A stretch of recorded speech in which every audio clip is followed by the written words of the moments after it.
Hello viewers, আশা করি সবাই ভালো আছেন। তো সেই প্রত্যাশায় আজকে আবারও আপনাদের সামনে নতুন আরও একটি ভিডিও নিয়ে আসলাম। তো ভিউয়ার্স, আজকের এই ভিডিওটি হচ্ছে মূলত টাইগার মনোসেক্স তেলাপিয়া মাছ সম্পর্কে। তো বর্তমান বাংলাদেশে বেশ কয়েক প্রজাতির তেলাপিয়া মাছ পাওয়া যায়। তো তার মধ্যে বাণিজ্যিকভাবে অন্যতম হচ্ছে অরিজিনাল মনোসেক্স তেলাপিয়া মাছের পোনা।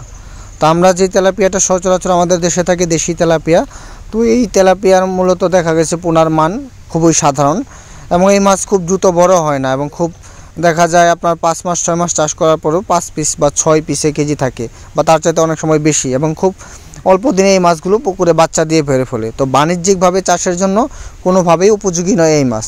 তো যারা বাণিজ্যিকভাবে চাষ করতে চান তারা অবশ্যই কিন্তু ভালো মানের পোনা, বিশেষ করে টাইগার মনোসেক্স তেলাপিয়া। তো আপনাদেরকে দেখাচ্ছি যে এই জাতের পোনা উৎপাদন করতে আপনাকে বেশ কয়েক প্রজাতির আপনার প্রসেসিং করতে হয়। তো এবং পরবর্তী সবচেয়ে গুরুত্বপূর্ণ ধাপ হচ্ছে হরমোন।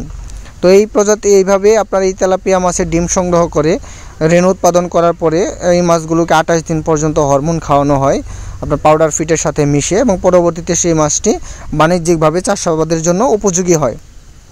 এবং সেই মাছের পোনাগুলো যারা চাষ করবেন বা বিশেষ করে যে চাষিরা চাষ করেছেন তারা হয়তো বা খুব ভালো বলতে পারবে যে মাত্র 4 মাস সময় লাগে 2টাই কেজি আসতে বা 3টাই কেজি আসতে, এবং বাজারে বেশ ভালো মুনাফা অর্জন করা যায় মাছগুলো চাষ করে।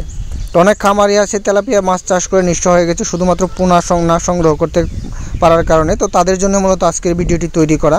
আপনারা অবশ্যই আমাদের কাছ থেকে ভালো মানের মাছের পোনা বা তেলাপিয়া মাছের পোনা সংগ্রহ করতে পারবেন। আমরা সারা বাংলাদেশে পাইকারিভাবে হোম ডেলিভারির মাধ্যমে এই ভালো মানের মাছের পোনা বিক্রয় করে থাকি।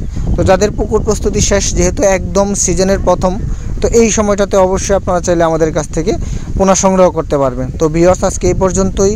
ভিডিওটি ভালো লাগলে অবশ্যই সাবস্ক্রাইব করে পাশে থাকা বেল আইকন বাটনটি বাজিয়ে